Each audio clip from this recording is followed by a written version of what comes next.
I was going to talk a little bit about the plane crashes, but I feel like there's not much story around. Wow. I feel like there's not much story around these plane crashes though. What are you thinking? Well, I believe all of them are Boeing 737s. Yeah, So bec- they need to figure out what the hell is wrong with their plane. because there was a Boeing whistleblower, if I'm not mistaken, right? So for context, Yep. there's been three plane crashes. One in South Korea, one in a place called was Azerbaijan plane, wherever that is, Azerbaijan. Azerbaijan. Azerbaijan. So that one had 190 people on it, but half survived, and they're trying to say it's because of GPS jamming. But that one also had holes in it. Now let me pull up this plane because that one had what it looked like The appeared one to in South be Korea, they said was the most deadly plane crash in years. in since since 1997, I believe. So look, this is a picture of what they found on the plane after the one out these holes in it. Right? If you look at these holes, what the hell are these holes? So some people are speculating that the plane was shot down. Some are saying it was I'm about to GP. say Some are that saying shit look like bullet holes, but I know it crashed as well, so they could be holes from anything. it could be holes from rocks, debris, but these holes are pretty like at Yeah. random. So that's interesting. But they don't really look like. I mean, I don't know what that is. It's very interesting. But we see the plane in the air, and so what they're saying, right? So they're experienced pilots who said what the plane tried to do here is the plane was flying up, and they tried to nosedive and then go back up to get more speed so they can glide and land safely. But the pilot didn't have enough experience to do it correctly, and all he did was crash land. So if you see the plane, they're going down, down, down, down, down, down, super fast nosedive, and then last minute he tries to lift up. He's lifting up, he's lifting up, he's lifting up, and what they're trying to do is nosedive and go back up so they can glide and even out. But then when he nosedives again, Mm. they hit the ground. So this time, because they're trying to slow the plane down, so now he's turning, bro, the plane's going so fast. What can you really do about it? So now he's flying, he's flying, he's flying, he's gliding, gliding. They're going down again.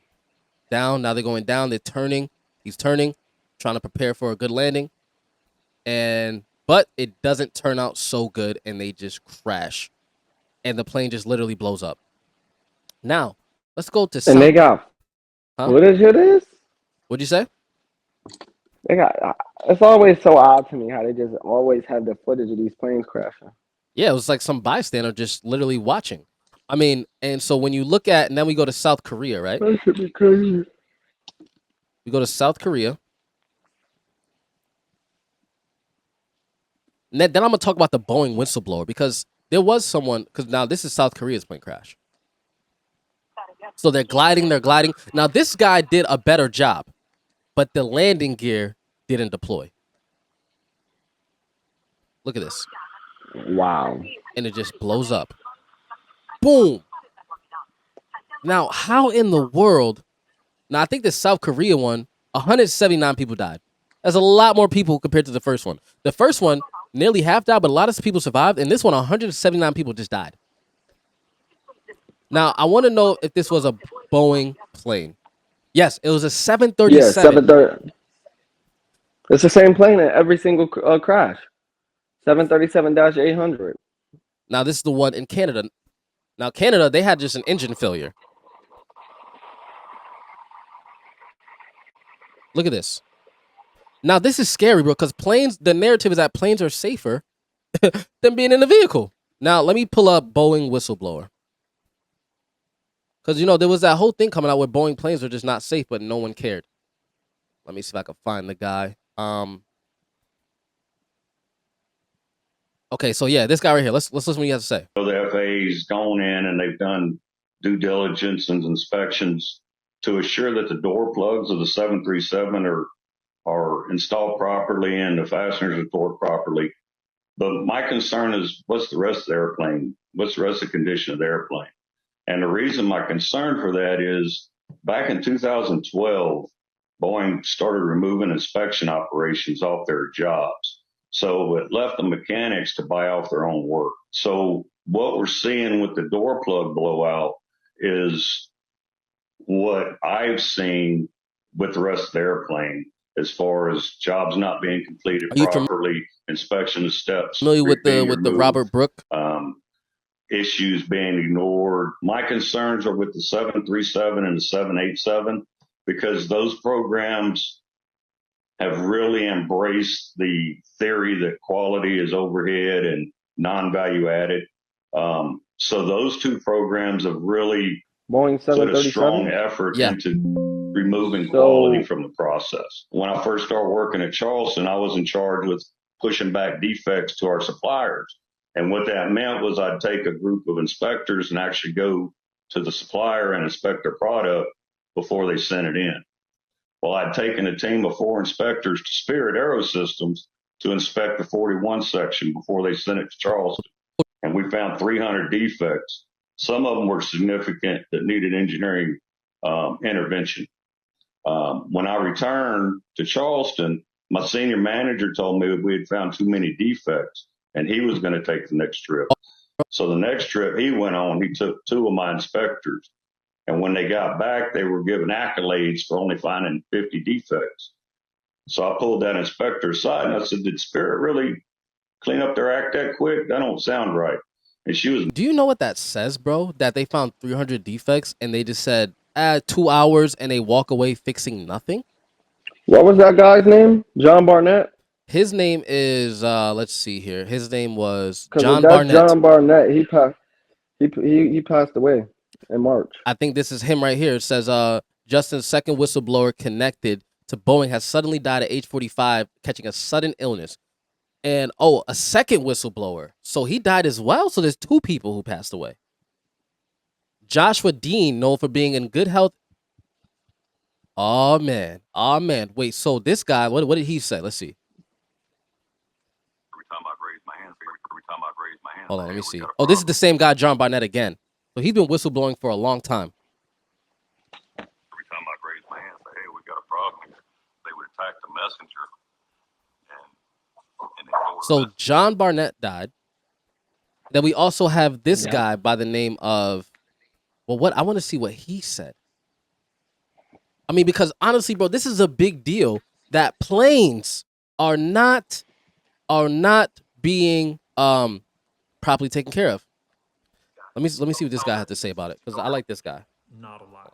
You know how Boeing's planes have been falling apart in midair for the last year, like doors coming off, tires falling off mid-flight? Well, it turns out that this guy, John Barnett, who spent almost a decade as the quality manager for a plant making the 787 Dreamliner, one of the problem childs of Boeing, well, he retired in 2017, and he's been taking legal action against them ever since. He's been alleging things like when a plane isn't getting built fast enough, they'll tell their dudes just to go and get scrap from the scrap bin, like broken parts and parts that didn't pass inspection, just slap them on there so the plane gets done in time. He also claimed that up to 1/4 of the oxygen masks would fail if actually deployed, plus a number of other allegations that Boeing obviously denied. And then he wound up not alive in his truck in a car park on the 9th of March from a, quote, self-inflicted wound.